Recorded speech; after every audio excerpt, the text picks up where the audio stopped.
Welcome to a new Waterwave TV interview. We got the one and only, the legend DJ D Mill in the building.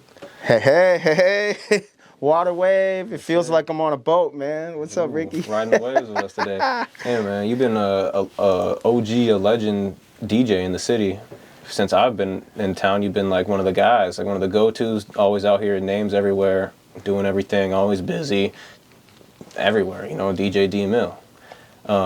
But I'm curious, I guess, your story on like where you started, how you got into DJing, coming into the Minneapolis market and everything and whatnot. But I guess this how I usually start with everyone. We're currently in Minnesota. Were you born and raised in Minnesota?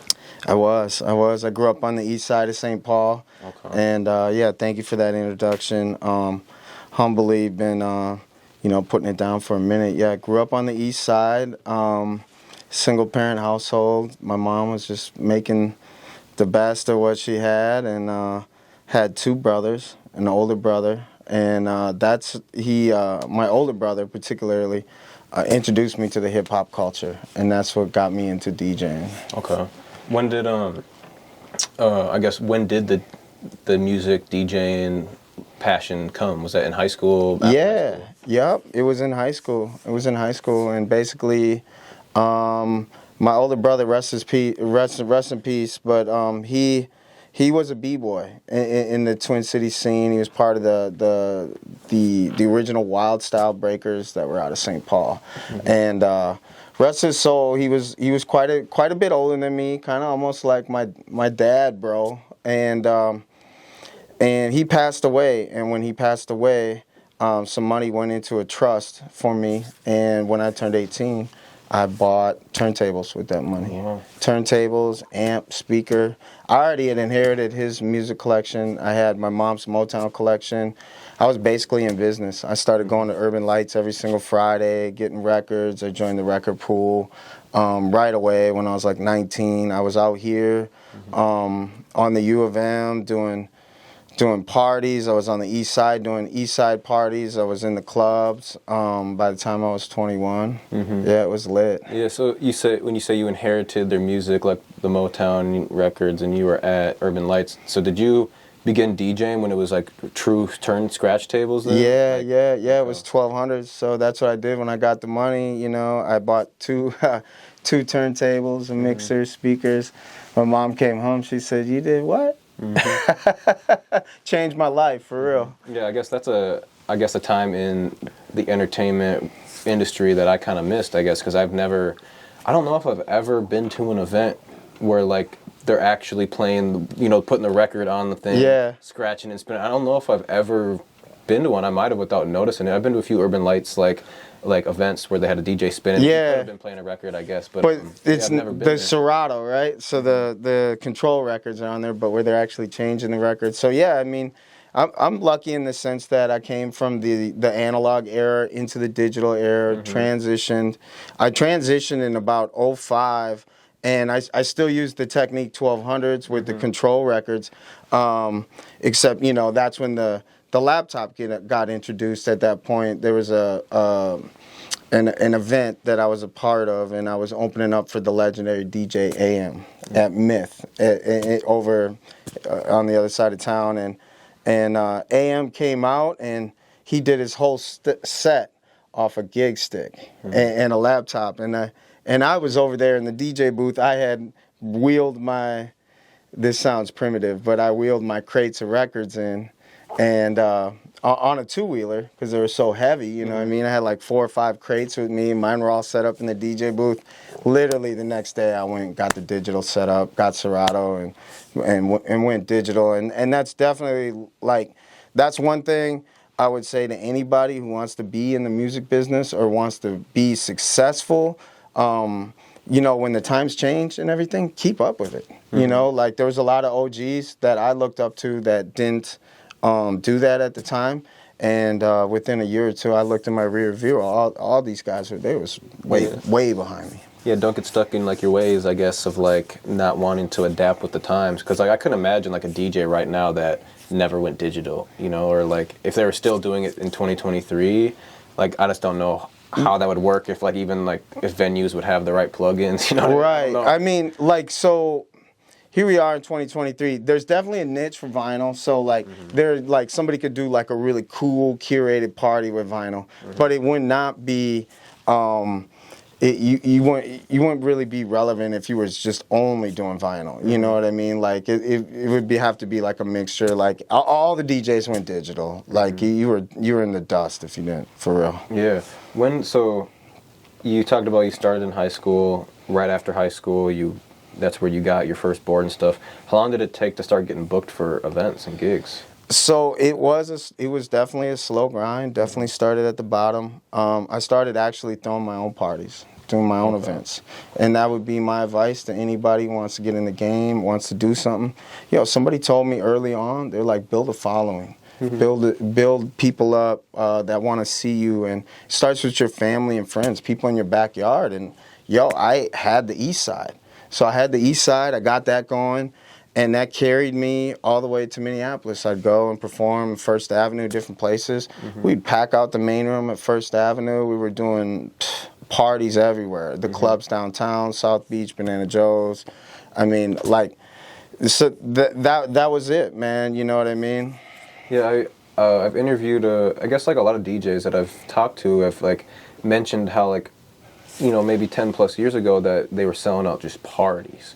Like, it just, like the idea that people are just getting together, having a good time, having some drinks. There's a DJ spinning, and it's just a party. There isn't, a big artist coming in, a big attraction. It's just like the idea of coming together. But I feel like that doesn't happen as much anymore. Like, it doesn't. Besides, like, a club event, a club night, like, but that's like a little different than just like a venue party. And I feel like we kind of like that doesn't happen as much anymore. Yeah, you'll get these curated dance nights and whatever. Where I've tried to direct my energy a little bit coming out of the pandemic is doing events, like events that have like theme events. All right, you know what I mean? So it's like it's this Halloween theme event, and for instance, I have my New Year's Eve party coming 3 different levels at Union, but it's a play on. It's the bootleggers ball, the party of the century. So it's a play on prohibition, so like doing like these theme events. Another one that rang off, me and Peter Parker been hosting the 2K glow party and just trying to bring the fun back in it, man. Like real shit. After doing this for 20 years, doing it professionally for 20 years, like that's part of the reason why I still do it, because I have fun. Yeah. And like, for real. I think that's the point. You shouldn't be doing something if you're not having fun, at least for a long period of time. Man, it definitely pays the bills, and I have a great life from DJing, and I'm very grateful for that. But honestly, like, I still have a passion for it, man. I still love it. Shout out to the younger guys that are still that are doing it, making a name for themselves. But I'm running on the race with everybody, man. Ain't nobody lapped me in the city yet. Yeah, I see that, and I've definitely noticed that, like, just being out here. I've been out here for like 5-6 years now in the scene, and you've been, DJing, the hotter club nights, you got the Timberwolves stuff on now, doing Timberwolves pre-parties, and just staying relevant within big organizations around here. And I guess I know one big thing you worked for Go95. Yeah. How soon did that happen? Was there steps before that to basically get hired for, like, basically they were the biggest hip hop radio station in Minneapolis, if not Minnesota. They were. Yeah. How did, like, were you doing, like, I know you said you're doing parties and shows, but like, what did you have to do to build a resume to get a job at somewhere like Go95? So, first off, shout out to Mr. Peter Parker, my bro. He was definitely like the kind of the evil genius behind the whole nucleus of Go95. But let's take it back though. It's groundwork. It's a lot of doing clubs and parties, and then all of a sudden you get invited to do this mix. And for me, that was do a mix on the Party Zone at KDWB before Go95, before B96. Did that, laid my groundwork. Stumbled, fell on my ass, messed up. I had a curse word go on the radio, did all those steps. And then B96 came, had a nighttime mix show on B96. B96 went, boom, then focused on satellite. Then it was the mixtape era. Then it was like, do mixtapes, get a mix. Satellite radio, Shade 45, stuff like that, laying the groundwork. But did I know at the time. I was really like honing my craft, mastering the mixing, coming up with these formulas. So like when you listen to my mix when it was on Go95 and I had the afternoon drive, it sounded like a mixtape. It was produced, but I was doing it live. We were in there doing it live. We're hitting buttons, hitting the sweepers, boom, scratching, intro, outro, take a phone call, give do a bait, you know, boom, come back, mix for another 10 minutes, give away the tickets, sell it, shout out the sponsor, boom, go to break, come back. Do it over and over and over again for like 5 years straight. That was the formula at Go95, but you know, I had really laid it down for a long time before that, man. Like on every you know, commercial radio station out here that basically would have the DJ format where that would be relevant on there, you know, like you know, talking about KWB, started there, went to B96 for a couple years, and then Go95 was it for me, and I really had a lot of training. And once I got there, then there was other people on air, you know, obviously Mr. Peter Parker, DJ Bonix, stuff like that, being around greats like that and people that really have embodied radio for a long time. They taught me a lot, got me right up to speed, you know. But I had, you know, I had already laid all this other groundwork. So I already really had the skill set to do it. It was just a matter of just learning the format and understanding that, and, you know, being part of the team over there was a huge part of my career, and something that I'll hold, cherish, you know, for those moments and shit. Yeah, I know even, like, to this day, like, people know of Go95 and who were the hosts, like the Peter Parkers, the D Mills, the Bonix, the Tones, like people, like, just, like, yeah, you're, like, basically, like, local celebrities at that point, you know? Like, like you do the state fair and people want to take pictures with you and they want to talk with you, and, like, you're just, like, this figure. They wake up to you in the morning or they listen to you after work or while they're working. You're, like, you're a big part of these people's lives. Did you feel any type of, I guess, like, I don't know how to put it, but like people will come up to you and like they feel like you're almost a part of their family or like one of their close friends, but you've never met them before. Like, how do you handle those situations? You know, like absolutely, man. You just you know, try to be yourself, and you know, definitely make time to take pic with somebody or whatever, and have gratitude, because it really goes back to them. And OG had taught me that. In that period when, you know, grinding out on the radio 6 days a week, doing different mix shows, building, you know, the social media, the brand, throwing concerts, doing events, you know, being a dad, you know, it was like all this was like this storm going on in my head. And the OG told me, like, yo, like, when people come up, you know, don't feel the pressure from that. Like, make it about them. Make it about the people. Make it about the listener. And because guess what? You make it about the listener, they make it about you. And this could go for anybody who's throwing parties, whatever. Make it about your audience. This could be a rapper, you know, that's trying to find their lane. Make it about your audience, and they make it about you, and then they champion you, you know. So that was like some of the best advice I got, you know, when I was on the radio. Fire. And you mentioned like the mixtape era, making mixtapes, and I'm guessing that means like you're putting out like a DJ D-Mill album mix with like artists on it. That's what you mean by like mixtape era, yeah. And we would literally go track down. We would track down hosts, have them host. You know, I have a Wale hosted mixtape, a Waka Flocka hosted mixtape, T.I. hosted mixtape, Ray Shrimmer. You know, so being connected to the radio.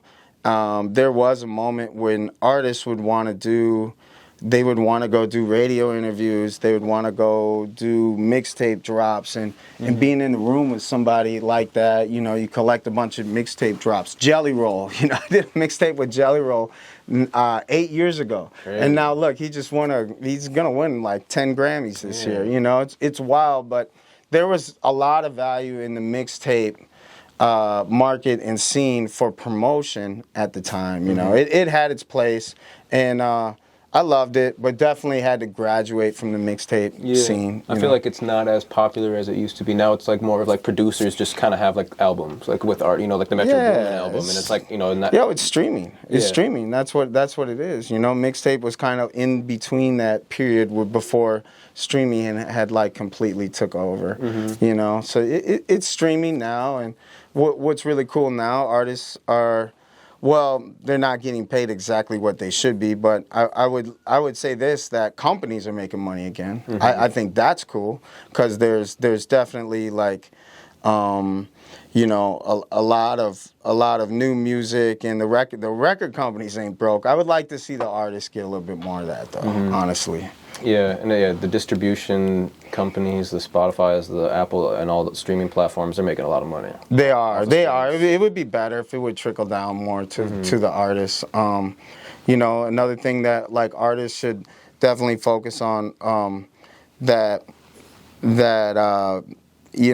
will never change. I think it's the merch, man. Yeah. The merch, having your own shit. Physical sales, and I think that's one thing that I would like to see come back more, and I do feel like some artists are taking advantage of it, maybe that are a little bit more popular, but even selling physical records again, physical discs, it's not being used as much, but people would still purchase that. They still want your physical thing, or even selling your album a month before it comes out on all platforms, like making that $10 a person instead of, the 5 cents from what they've streamed it, like really chime in on, what like to your fans and what they want and cater to them and sell their product because they want you. Like I went to like a Nerdy show when he did his album release party, if I go to anybody's concert and they have a physical album for sale, I'm buying that because I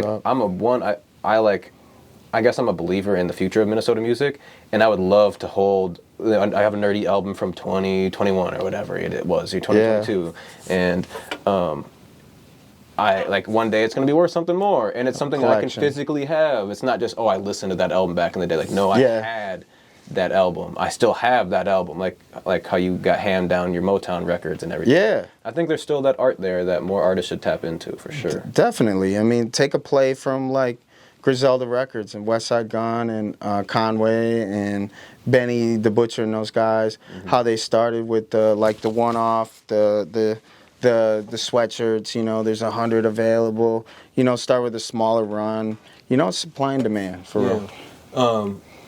I guess staying on the timeline, Go95 gave a lot of opportunities to the city too. That's one thing that I guess like when I came in, Go95 was like the people to know. Like when I first started in here doing the Shut Up and Raps, just being at doing giveaways, being at the Target Center, Target Field, doing whatever, and that's when I really got to meet Twin City Tone. And he was bringing me along. I was doing camera work for him in exchange for basically being able to network with people. But one thing that I know Go95 did that isn't really around anymore, and I haven't seen anyone replicate it, and I personally would love to figure out a way to do it, but it's the Shut Up and Rap events. Oh yeah, those were really cool opportunities for artists because eventually someone would end up winning and performing a sound set, and that's something cool. But I guess I speak on the Go95 era and everything that they had to offer for the city, everything that you were able to do with Go95. What was dope about the Shut Up and Rap thing? That was an idea that Mr. Peter Parker came up with, just to get the local rappers engaged and actually to make them I don't want to say this the wrong way so that some rapper doesn't feel like. A lot of people think that just because they go to the studio, they lay a record down, that it should be on the radio. And that's not exactly how it works. If you don't have a following, you don't have numbers. A lot of people don't understand that you got to create that wave. You got to get it. And in this era, it's like popping on the gram. And what Go95 did with local artists and stuff, that the Shut Up and Rap was like an entry level for some local artists that maybe they weren't like Prof, maybe they weren't like Bobby Raps, maybe they weren't like Muja Messiah, people that had like these solid backgrounds and released a lot of independent music or did that, so that was an entry level. And then also Go95 provided artist spotlights. We would let artists open up, for instance at Armory. We had Schoolboy Q one time, who opened up for that Casanova. Casanova.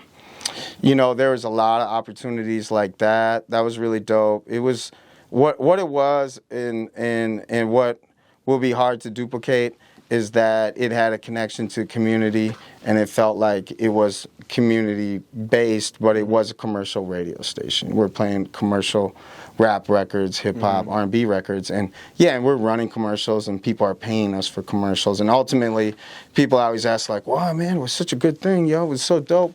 Why did it go off the air?" Well, it went off the air because it's a commercial radio station. And then during COVID, there was a long period. You know, they hung on for about 12, 18 months. And after a while, you know, there was no events in the commercials, and they just weren't making any money. And you know, the people that owned it, the portfolio, you know, it was a company that had a lot of other companies, and it was just like somebody looked at the numbers, and it was just like a numbers thing, you know. Yeah, you know, you gotta cut something off. You gotta sell something for someone else to take advantage of. It was definitely a tough blow, but you know, speaking on that era, you know, I'm proud of all the stuff we did. You know, the concerts we did at the Armory. You know, being involved with Soundset. Soundset would get the lineup. We would announce it. Yeah. You know, being involved with hosting different things. Also, you know, providing a platform where local businesses, other promoters, and stuff like that, we would, you know, airtime, we'd promote other shows, you know. It was fun, man. Yeah. You know, like I think about all types of concerts that you won't see again, you know, Jadakiss, DMX, so many cool shows, you know. Russ, the first time, nobody had seen him. Look at how big he blew up, you know what I mean? Like, so many moves like that, you know. Logic, the first time, like, people were like, who? Yeah, Logic. And he was in the studio. I was next to him. I was playing his instrumental. He was doing the Rubik's Cube freestyling. Yeah. Like, those moments, you know. Yeah. Lizzo. We broke Lizzo. Come on, man. Yeah, Go95 had a lot of legendary, you know, like, interviews. Like, it was almost like, the more I learned about it, like, as I got old, or as I grew into the scene, you know, after being here for a couple of years, I was, like, finding out that there was all these artists that came to the studio and did on-the-air interviews, and I was like, if only there was maybe, I don't know, like, someone in Go95 where their job was to start the YouTube channel or something, and to have the video of everything. Right. Because that was obviously where the future came, was like the Breakfast Clubs and stuff like that, where they had the video of everything. They were doing. You guys were doing the same shit. We had the content. We didn't necessarily start the YouTube platform right away. We should have. Mm-hmm. And we did have the content, and it was there, but a lot of it was used on the website and whatnot. But it could have been used more for social. Yeah. Our social was decent, but I definitely learned a lot about social, and that's really when I caught my wave with social media, and just kind of like the do's and don'ts, and the how to get it lit, and how to stay consistent, and I still use a lot of those tricks to this day, man. Yeah, of course. I'm grateful for that. I don't know why this light feel like it's flickering. It's not noticeable on the camera, I don't think. But it's annoying. But yeah, the social media era definitely changed a lot of things, especially in radio. Like, I don't really listen to the radio much anymore unless it's, like, sports broadcast or, like, you know, like, sports anything, really. Like, I'm not much of a music listener on the radio nowadays, but, like, there was a time where I was. Every time I got in the car, or my parents were playing the radio, I turned the radio on when I first got a car, until I got a car that had an aux cord plug-in, and then eventually that became what it was. Yeah. So there has been a lot of shifts in the music world in the past, 20 years. But speaking on, like, how much has changed, you've been around the Minnesota music scene for a while. Like you mentioned with the Go95, putting on artists on shows. You mentioned Soundset and stuff like that. I guess in your perspective, how much has, like, the Minnesota music scene changed since you hopped in, or around 20 years ago? Sure, it's changed quite a bit. I mean, you don't necessarily have physicals as much, physical records anymore.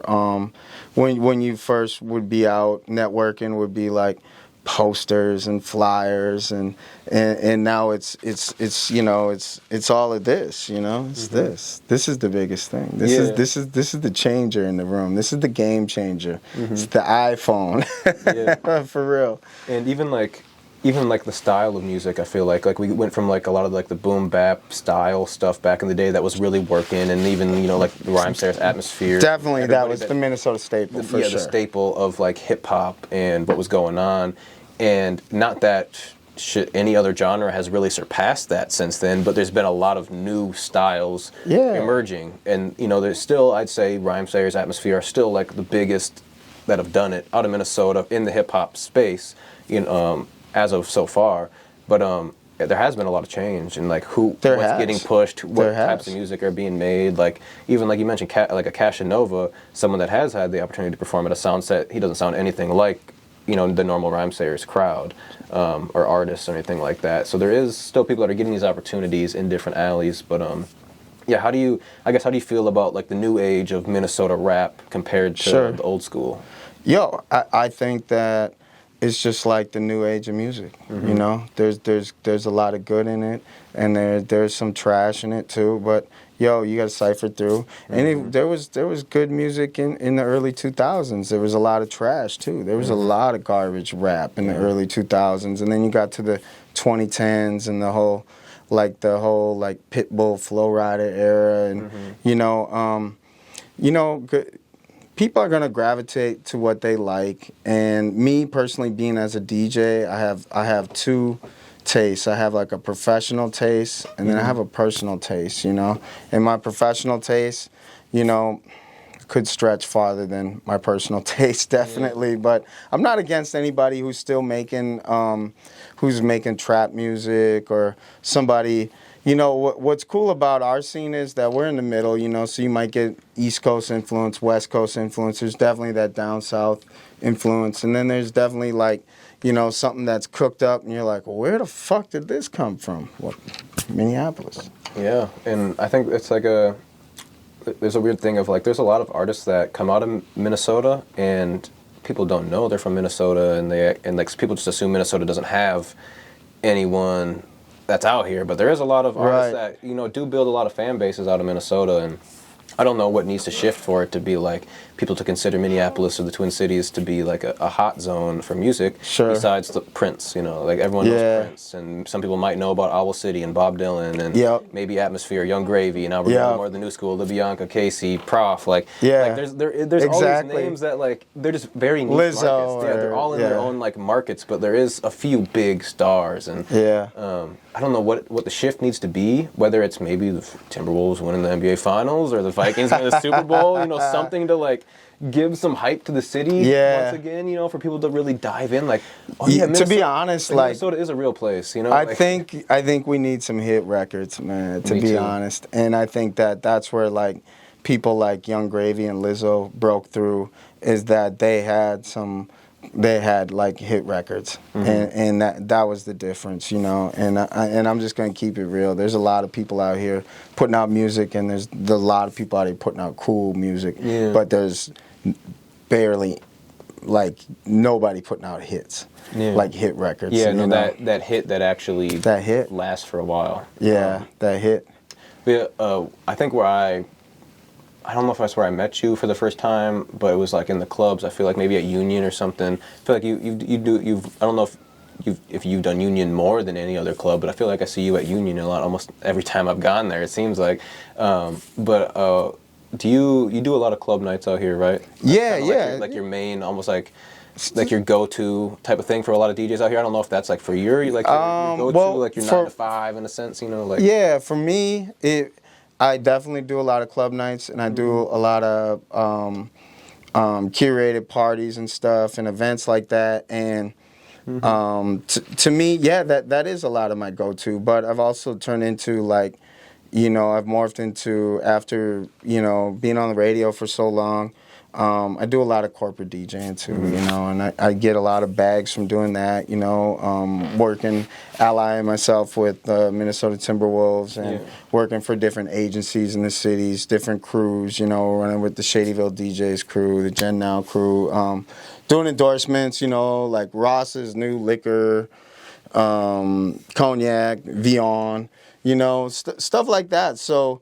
it ties back to the clubs. Here's the thing, you know, it's like if you can create that storm, it's a storm of doing clubs, because you still want to be in the streets, you know what I mean? You still want to be accessible. And you still got to be able to light it up. And if you can't, nobody's going to think you're hot. So there's combination of that. There's combination of doing corporate stuff, and then there's a combination of stuff where it's private or things I'm doing just because there's a bag attached to it. Yeah. You know, and I'm gonna keep it real. I feel like the end goal for a lot of DJs is to just like it be like a wedding DJ or corporate DJ. You know, like that's like where they pay the most, where it's less stress. You Right. don't got people. I mean, you might have some drunk people coming up. Can you play my song? You know what I mean? But it's a little bit more corporate. Is that like, I guess like maybe as you get older and more experienced and have had, you had your fun in the clubs, is like corporate kind of like the end goal of like as you. You know, that's a very good question. I've often thought about pivoting into other stuff. I don't know if what the end goal will be. I do still love doing, you know, I'm still doing some mix show stuff on Dash and like satellite radio and stuff. I'm enjoying doing that. I'm still enjoying being in the clubs. I love working with sports brands, sports teams, doing events. You know, I just did a sold out event with Showtime Boxing last weekend. That was great. I have a passion for doing the sporting side of DJing, but there is nothing like the instant reaction when you're in a club with 500 people, 1,000 people, and you put a record on and it just reacts. Yeah. You turn the record off, everybody sings the words. Drop another record, boom, do the same thing again and again and again. That's the instant gratification. That's the reward from it. I don't know if I'll ever grow out of that, man. Like, honestly, like, if there could be somebody in the city that would be considered like a Funk Master Flex of the Twin Cities, or somebody that was like a party rocker that just put it down, always stood with the people, always put it down for the culture, you know, I would like to be hopefully in that category. Is there any venue in Minnesota, or let's just say the Twin Cities, that you haven't DJ'd at? You know, as far as like the big venues, the big rooms. Not just like the random hole in the wall bar that. Yeah, you might no, I've stumble been there, man. Been like every been single there, one. Been there, done it. Target Center. Oh, U.S. Bank. I haven't been at the U.S. Bank Stadium. I guess that is a little bit new. That might be the newest one. That's the newest, probably, but that's definitely on my bucket list. So, is there one that has stood out more than others? Like maybe a venue that you've DJ'd at that was like your favorite, or maybe like the event that you DJ'd for that stood out for you? Any moments? Man, there's definitely been a lot of moments over the years. Hard to really just pinpoint it and nail it down to one, but one of my favorite moments was definitely the Go95 era, and doing the shows at the Armory. You know, the Wiz Khalifa show that we did at Armory that sold out. That was fucking dope. There's a lot of shows to think about in that sense. You know, at one point in the early 2000s, I DJ'd for KRS-One at First Avenue. I DJ'd his whole set. That was like kind of like as a kid with turntables. That was a moment for me that blew my head up. Definitely. Have you ever, I guess, thought of, or maybe I just don't know about it, but thought about being like a tour DJ? Have you gone on any tours or done like Absolutely. been like a DJ for an artist? Have you ventured down that path at all? I have a little bit. To be honest, I haven't really connected with the right artists, but been on tour. I've toured North America. Been to been to 3 different countries doing music. I toured with. My first tour was with Two Live Crew in the early 2000s, mid 2000s, and I toured with them pretty much from 2003 till about 2010. Rest in peace, Fresh Kid Ice, and I learned a lot about being on the road. And the thing about touring, I would definitely do it. I would do more of it if it made sense, and if it made sense, like if I could make money doing it. I ended up, with being on the radio, getting a nice foothold on the Twin Cities and just becoming a homeboy, That doesn't mean that I haven't gone off and done one-off dates. I've DJ'd in New York City and DJ'd on spring break for over 10 years in Mexico. I hit every market in Mexico, all the, the playas, Cancuns, Mazatlan's, Ixtapa, the Puerto Vallarta, all the places in Mexico. I did that. That's fun. I definitely love traveling, but having found the right artist, if there is an artist that would need a tour DJ, I would jump on a tour and rock with him. Yeah. Cool. In your mind, what does it take to be a good DJ? Like, what is it? The style? Is it just knowing how to mix? Is it just Well, a song choice? this is a tricky question. The key to DJing is learning the craft, having the right music, having a personality, you know, like something behind it, you know, because you do interact with people, and for instance, it kind of is a customer service job, and then having the right attitude. There you go. You know what I'm saying? That's it. So any DJ out there that's looking about getting into it, or you know, is in it and maybe is wondering why they're not getting booked as much, have a good attitude. Yeah. I think attitude. That's how I tell a lot of artists too. I was like, you got to be a good person before you can be a good artist. Like, people ask me like, how do I pick who I work with and who, you know, joins Waterwave? And it's like, first step is being a good person. You got to be approachable. You got to be able to represent my brand correctly. And I think that's a big thing. Is like also DJing. Like, if you book a DJ or you work consistently with a DJ, like, they're controlling the show. There is no show without that DJ. Yep. So it's like, you want to be a good person as well, and sometimes, you know, maybe being on the mic as well. I think that's a big step. Yeah. Being a DJ is also being a host. Personality. And I was going to ask too, like, do you like? I've been told by a lot of DJs, or at least Polo Scott, it was the first one that told me this, and he was like, for any young DJ out there, learn how to be a host and the promoter and the DJ and the booking agent if you can. Like, if you're able to handle all that, like, you can be a one-man show, or, you know, the one man for a club or for a venue. They book the DJ. Now you can get paid to be the host. You can make some money off of booking the artist, and maybe make some money off of being the promoter and selling tables. That's great advice. That's great advice, and that goes with the entrepreneurship of being a DJ. You know, not only that, but to take that to another level, get your own equipment, own your own equipment, and that's like, it goes back to the beginning story, the first story I said, how, you know, you had to have your own equipment to become a DJ. You know, you kind of do. So invest in yourself. Have your own equipment. You can do your own events. You can do your own parties. Yeah, build a team with people around you. You can host your own events, sell your own tickets, build your own following. Why? Because you benefit off it. For real. Thanks. One last question. This one might be controversial, but in the city, who do you think is like the most talented DJ? Talent. Not the most clout, not the most popular. Like, who's got the talent? Like, who's the pure talent? DJ, you know, like old school, like whatever. I guess whatever you consider talent, but skill set. Like, because in my mind, I'm thinking the guy that can scratch the record the hardest, mix from song to song choice, like the whole package. Like, who, even if it's more than one, like some flowers you want to drop. Some flowers. There's definitely some very technical DJs, and I just want to put this out there that, you know, when you're kind of at the top, you don't really, you know, compete. You know, when you're at the top, you collaborate. And if there's a few DJs I would love to give some flowers to, some people that are really cutting it up. Next generation would be Mickey Breeze. He's super talented, super technical. You know, he's very young. He has to build his brand and do his dirt and build his name. But he's very talented. Somebody who's been around for a long time, who's another very talented DJ, has their own lane. DJ Mad Mardigan, somebody that I have a lot of respect for. That I came up with, and you know, DJ Inferno. You know, he's a great party rocker. Skill set wise, though, there's a lot of nerdy DJ dudes, and you know, that's one thing I would say. Like, don't get too far, you know, into the technical side of it. Yeah, we can all do that, you know, but you know, personality, brand, you know, that's kind of more of what I've built off of. But, you know, a couple other DJs, we definitely like to shout out Cam Bennett. He's dope.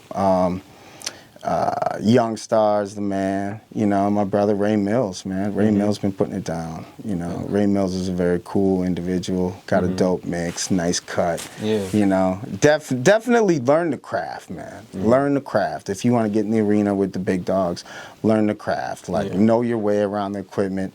You don't have to be the best, but be fucking good. Yeah. You know, I agree. For real.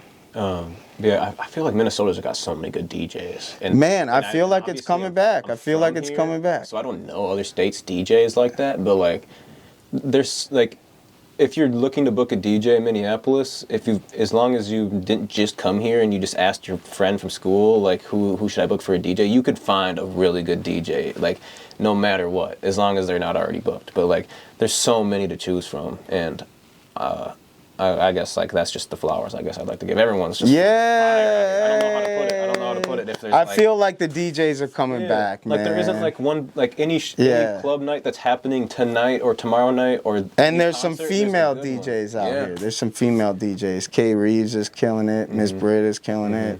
Sophia Ayers is killing it. You know, and they all got their own little flair to it. Everybody's just got like big up. Everyone, you know, it's crazy because, and I think that is proof for music artists that there's enough ears and money to go around for everybody. Absolutely. Like there's like 35 plus DJs that we could probably sit here and name off the top of our head that are probably booked this weekend. Yeah, and that are dope and probably paying their bills off this shit. And that's just should be a big eye opener for music artists that there can be 35 plus of you that are all making money off of it this weekend, off of the same eyes and ears that the DJs are. You know? Right, and it should be like, yo, we don't have to cut each other's throats to do that. Exactly. For real. Build together. But it was a pleasure catching up with you, learning a little bit more about your story and whatnot. Is there anything else you'd like to plug in here at the end before we send it off? You know, just give me a follow at DJ D Mill. Post all my parties on there weekly. Weekend mix shows on Dash Radio. And yo, that's it, man. Twin Cities, I love you, man. Thank you for allowing me to do what I do for so long, and it ain't gonna stop. Of course, yep. Give him a follow, link in the description as well as on the screen. Follow us at Waterwave TV on all platforms. Come shop with us at 1521 Como Avenue Southeast, where we got Jordans, we got Yeezys, we got all different types of shoes, vintage clothes, vintage shoes, we got designer wear, hype beast stuff, all that cool stuff. Book your studio sessions at waterwavetv.com. Book DJ D Mill. $2,000 an hour, right? Yeah, something like that. Something like that. But no, he'll hook you up. Tell him Waterwave came through. Maybe he'll give you a little special discount for watching this interview. Deuces. But yeah, we out. Peace. Peace.